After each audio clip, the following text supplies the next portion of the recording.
Hello, and welcome once again to Let's Play Steambot Chronicles. The relaxing non-linear adventure is in full effect now as we non-linear ourselves through a load of side quests.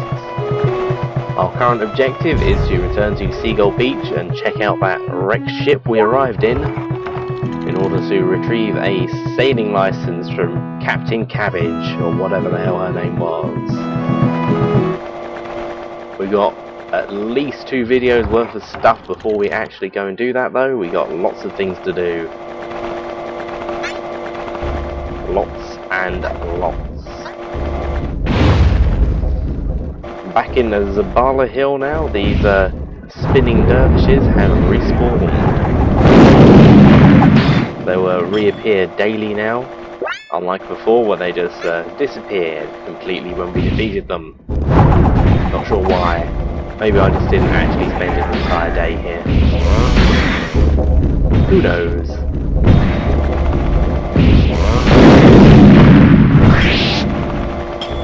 The chest started giving out cheese and honey now. Off screen I managed to get a full 60 ers from one of these chests. This one here is going to give me 14, which isn't as impressive. My mistake, 15. Hardly worth the bother. But anyway, we're here in Zabala Hill to continue with the orphanage side quest. We've actually got the materials to dispose of one orphan. Probably recall either last time or the time before. Probably the time before actually, because we were sitting in New Haven at the time. We received a letter. A letter of great interest to any young orphans who want to be a Trotmobile rider for a notorious gangster. Also, Vladimir is still sitting on this bench. He's been here for over a week now. He's probably getting cold. Well, all the children are upstairs in bed, so let's give this letter to Sister Kale.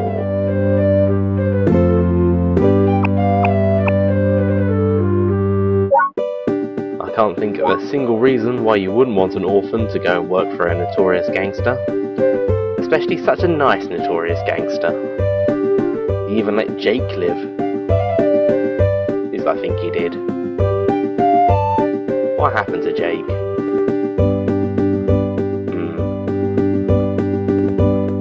Whatever, let's not go upstairs, the children are asleep. So that's the one child out of 3 dealt with. We've got the materials to start getting rid of the other 2 as well.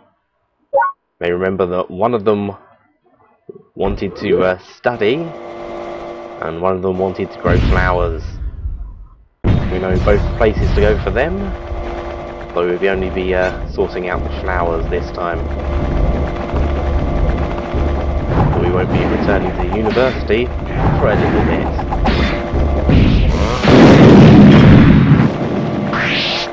Our next point of contention is to get rid of these steel beams we've been lugging around. But first, we need to get rid of these wheels. While they're pretty quick on roads, where we're going is going to be heavily off-road, as it were.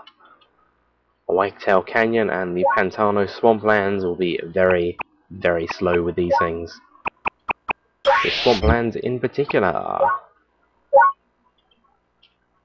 We'll be putting them back on when we next return to a dungeon, however. Alright, 2 bird legs S is what we want, because we can turn them into a bird legs M. And that will bring us up to 2 of them, which we can now use to make a bird legs L.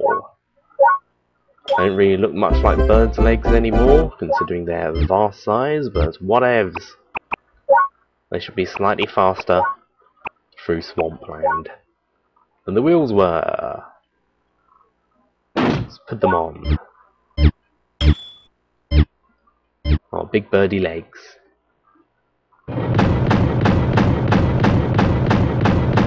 Fairly squat looking. To the swamplands with us. Now one thing. Why is this area so well lit? There's no lamps, no torches, no mysterious lights in the sky. It's as if this entire area is lit by a massive spotlight that's out of view. Very strange considering how dark the last couple of areas were. Even the area under the bridge, very well lit, very strange. Anyway, to get rid of our steel beams, we want to head in here. We brought them along for a particular purpose, and that is to sell to one particular person in one particular area. Quite a few side quests in the game rely on you selling particular materials to particular people at particular times. I'm going to sell beams to this man. I think logs from the Cuckoo Forest would also work. You could sell him 1 beam or 2 beams or whatever. We might as well sell 8. Get the most out of this. We'll be needing more beams later, I think, but we're going to want to use other back frames before we get to that, so that's going to be quite a while. Right, sending anything to this materials chief will make him remove the bars on the 2 underparty areas that lead into this area here. This one over here, I believe we could actually walk out of, and we'd end up back on the mean streets of Nefroburg. Right, into the canyon we go. We're here for fossils. Yeah, part of the side quest in the museum involves fossil hunting. When I say hunting, it's more a case of fossil grinding. And these barrel buddies make it slightly annoying, but if we are quick, do that, they both fall down and die. Now to show off a special property of the drill grill, like the drill arm and the pickaxe arm, once I actually work out how to not press the jump button at the same time. There we go, once we attack with it, it opens up a stratum in 1 hit. Actually a very nice property because the grill does the same damage as the elephant grill, and we don't have to sacrifice an arm part for that particular property. It speeds things up a little bit.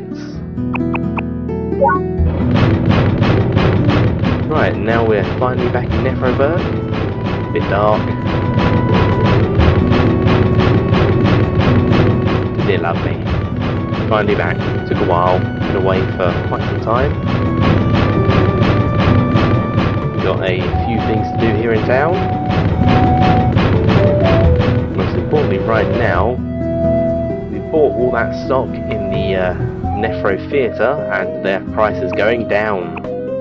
We can remedy that by giving them the film reel number 4, which we acquired from somewhere at some point.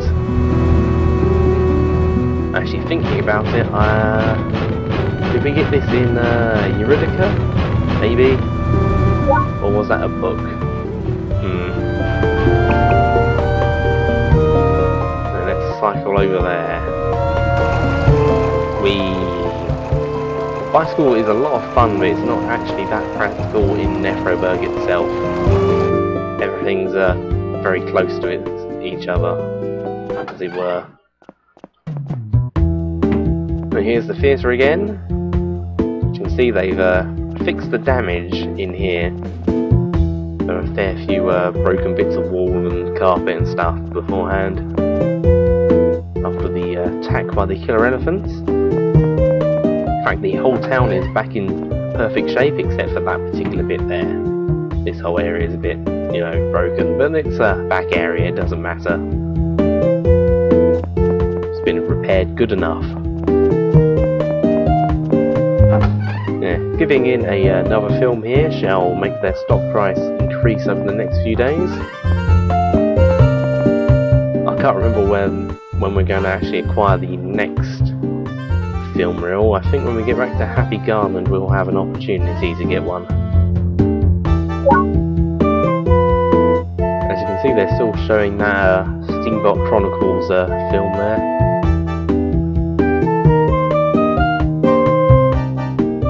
vanilla noses in a movie. Unfortunately, I can't work out how to actually get them to show any other movie but that one.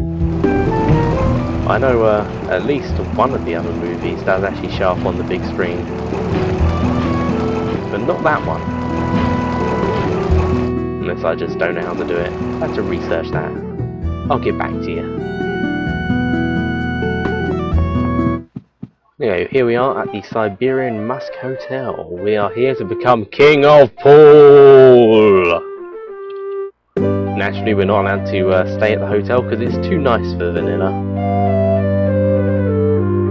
It's fully booked, and also the top floor is intact these days.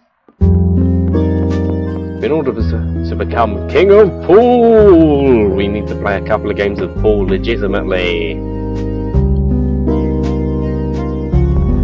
Our objective here is to earn ourselves the Earthen Cue. The Earthen Cue renders all other cues obsolete by virtue of a very repeatable trick, which we'll get to see in a bit. Before that, we're going to play this cheerful killer elephant at the pool. Unlike McD, he's not playing for money, he's just playing for the sheer unadulterated hell of it. We're going to be using the Heavenly Cue, but unfortunately we won't have an opportunity to see what its special power is this time. So wait for the next game. We're going to skip quite a lot of this, but I shall demonstrate my strategy, as it were, at computer game pool. What you do is you let the computer player pot all the balls because you're rubbish, and then because the AI is designed to be slightly nice, at least. Let's see. It's actually fairly unlikely that they'll pop the 9-ball on their first attempt, and you'll have a shot at it. Ah! This was my second attempt at this. And as you'll see, I think the game's AI was actually just feeling sorry for me at this point. I don't think I actually potted a single ball this entire game, up until this point.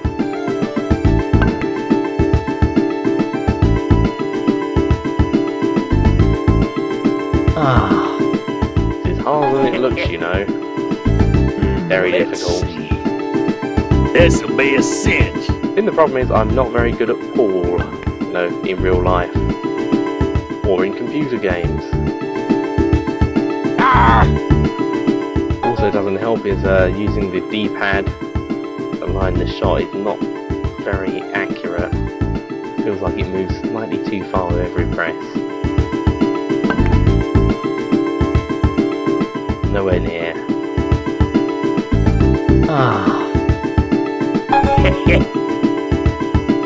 Let's see.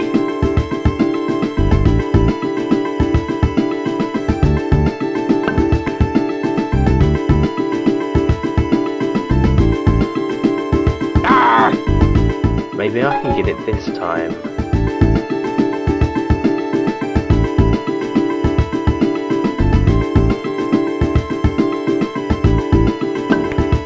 Nope.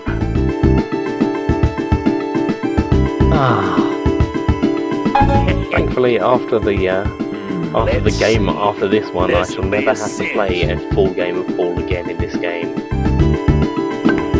One of the harder to get plates in the game is from completing the separate billiards challenge mode, which I believe is from the main menu.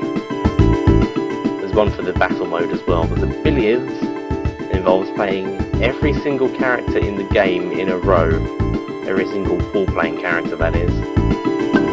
To unlock it, you have to defeat everybody in the game of pool at least once, or at least play them. And then you have to win every game in a row.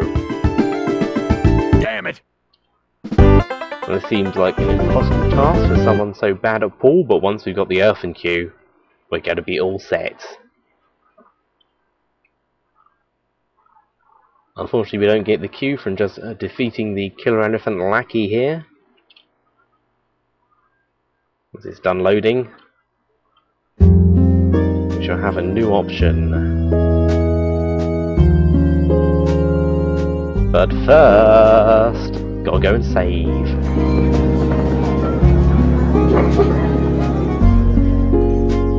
There we go, we want to challenge the ex-boss.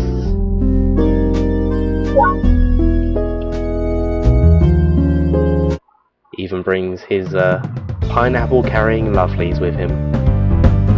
I wish Vanilla could get that haircut. Stop his nickname being Funky all the time.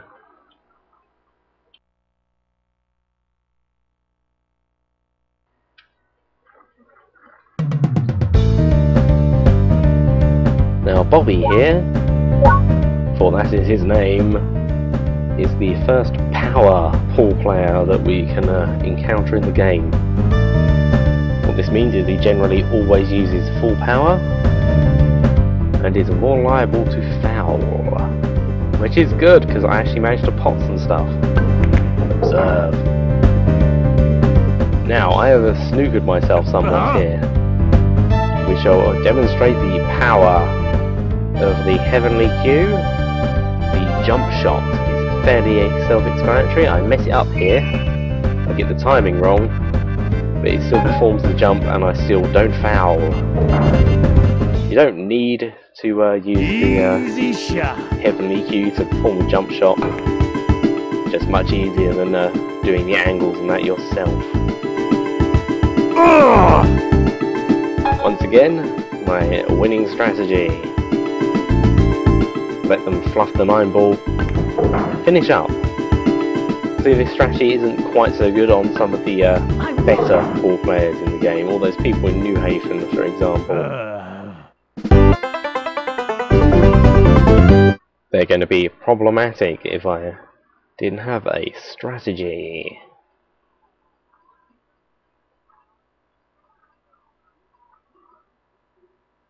And once we've defeated Mr. Killer Elephant ex-boss Bobby... Come on. Shall earn ourselves the Earthen Q.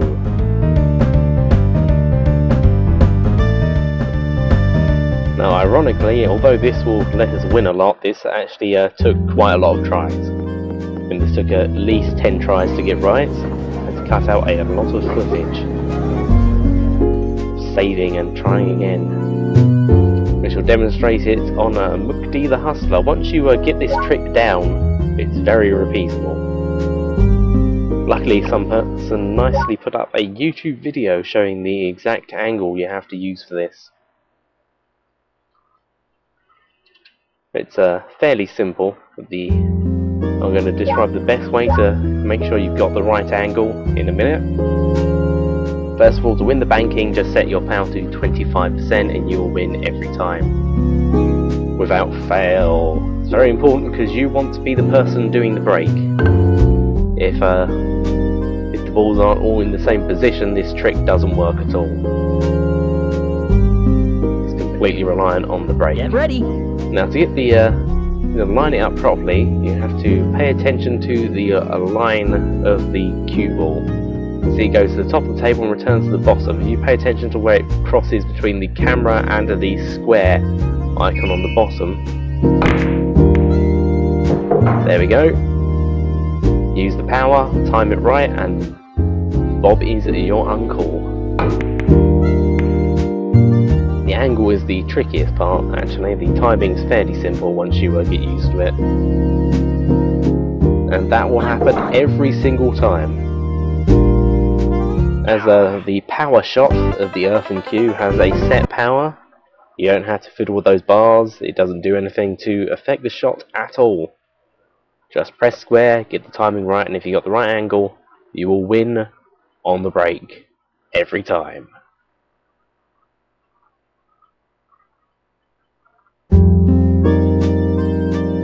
This will help us immensely when we do the pool challenge for the main menu, as I mentioned earlier.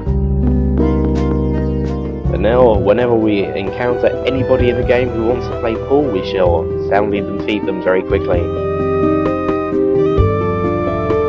Now, you may remember ambitious worker Jocelyn. He has a side quest that we are involved in. Unfortunately, I can't get the next bit to work. Apparently we're supposed to talk to him at various times of day until he mentions that he wants to buy some stock. But for some reason he's just giving me the same response over and over and over. Anyway, let's tell this man in black that he wants to follow Vladimir to the station. Even though Vladimir didn't go to the station. Aren't we naughty? That's literally all we have to do to finish Vladimir's side quest. Well, except for talk to Vladimir. But we've sorted it for him. Now let's go to bed. Let's go to bed in the other room, because there's a man there, and he probably won't like it.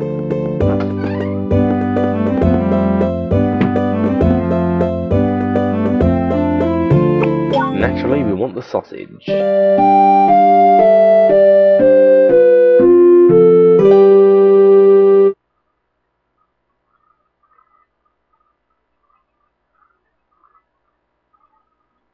Now, the two most annoying side quests we're going to be sorting out over these coming videos is the museum side quests, particularly the fossils.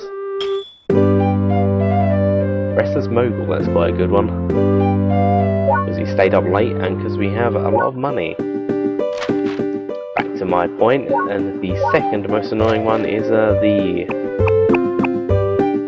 orphanage side quest. See, the orphanage side quest, like Pablo's side quest, can only be moved on one tick a day. And the fossil side quest involves bringing fossils back, and every time you move from Zivala Hill to Nefroburg, time passes on one tick. So there's only morning, noon, evening, and night. But once it's night, we cannot visit the museum, as we'll see later. So we've got a quest that moves time along, coupled with a quest that we have to do once a day. So we're going to be spending probably more days than we've spent anywhere else in the game doing side quests here. We're moving time along quite a lot. Anyway, here we are in the goods yard. The reason we wanted to sell that guy that stuff to open it up, so we can just walk in here. We've been here before, but we were in the Trotmobile and could not get out. So we had to do all of this because Vanilla wouldn't get out of his Trotmobile or park anywhere that there wasn't a cone. We got a book. It's been a while since we've had a book. We've almost got all of the books now.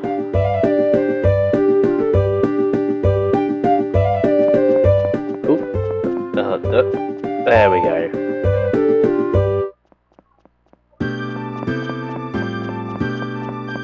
You can see all these towers and things have been rebuilt now. The whole town's in a much nicer shape. I still can't remember if there's anything, you know, for feeding this cat, but we got lots of sardines and we can part with one. I think it's just a cat you can feed. I don't think anything, you know, good or bad happens if you decide not to. Right, to the museum. Last time we were at the museum, it was a mess. It was being rebuilt, and there's a horse and carriage outside for some reason. Not 100% sure why, but there's a museum. There it is. Whoosh.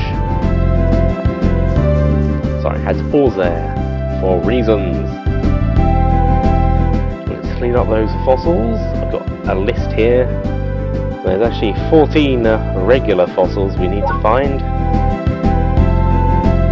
and many more big fossils we need to find. Well, I say fossils, not all of them are fossils. Most of them are artifacts, although that is a fossil. We have to find a Belmondo to cash these in. And the amber. Naturally, we're going to have to visit the Deloche Emporium to sell that, and also all the coal we're going to be getting. We're going to be getting a lot of coal.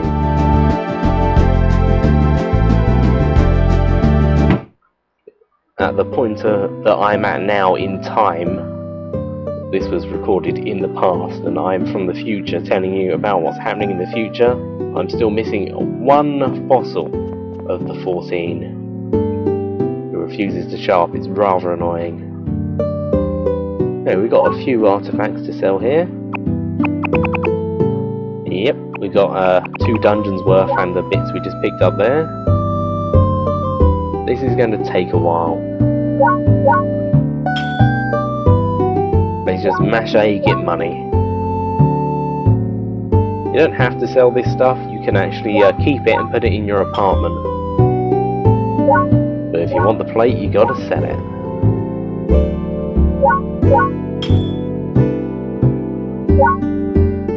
And we're done, thanks to editing magic. Okay, once we actually sell the stuff, it will instantly be on display. There's that saber-tooth fossil. I literally just got out of a fossil. Very nice.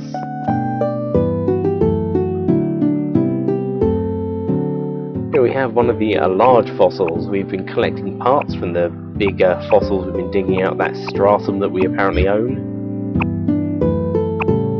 You have to put them together like a jigsaw puzzle. There's 4 of them in the game. 3 of them come from giant fossils in a Wagtail Canyon. The last one comes all the way from the Martlet Falls. It's going to be a while before we can sort them out, and that's going to be quite annoying. We're going to be going back and forth a lot.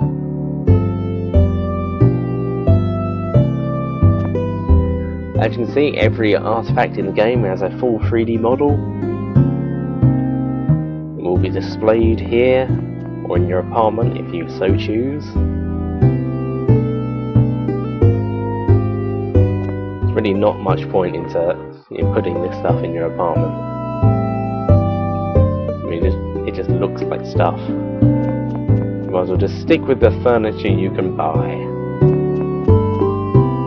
And reap the rewards in the museum side quest. That skull actually seems to glow at night, or in the evening at least, because I'm pretty sure I came back here at another time to count up the artifacts, the ones I had and the ones I didn't have, and it was glowing mysteriously. Maybe next time I'm here it will do that. Not at the moment though. Anyway, the other 2 giant fossils are upstairs and I have missed them, so I'm going to turn around in a moment. Yep, these statues are stuff that we found as well.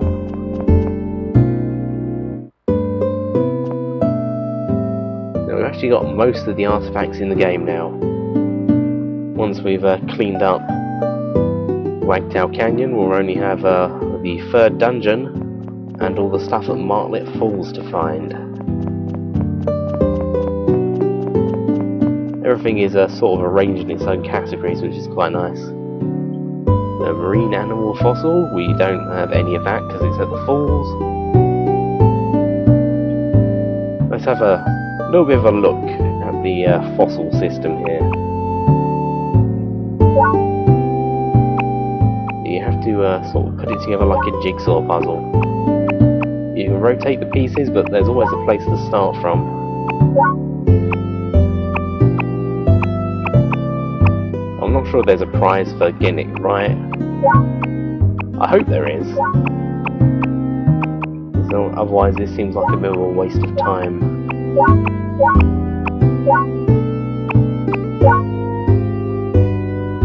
But interestingly enough, if you place them randomly, it will actually make a little 3D model, all the parts shoved together willy-nilly like you put them. Which I think is a nice touch.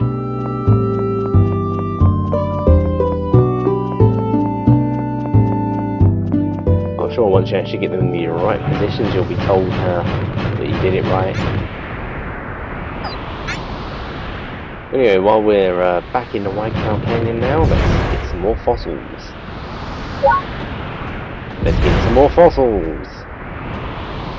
That's the one, giant fossil. If I remember correctly, you only actually get giant fossils or amber and coal out of the large fossils. Everything else you get from these smaller fossils.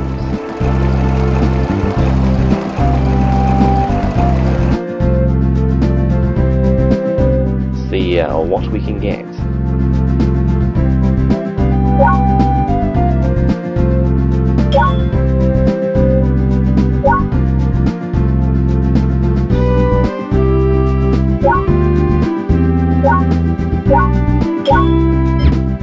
Only one that time. And when you get multiple giant beast fossils together, and you get really do get quite a bit of money. I think you can get. Thinking back, do you get regular fossils? So I know I had a few before. Maybe that last fossil I'm looking for is in one of the big ones. Oh well, I'm sure I'll work it out sooner or later. I have to finish this side quest before the end of the game, otherwise there's a glitch in which you don't actually get the plate. Also, we're here at night, and what's annoying is that fossil man's still there, but he won't let us in. Ugh. Bye.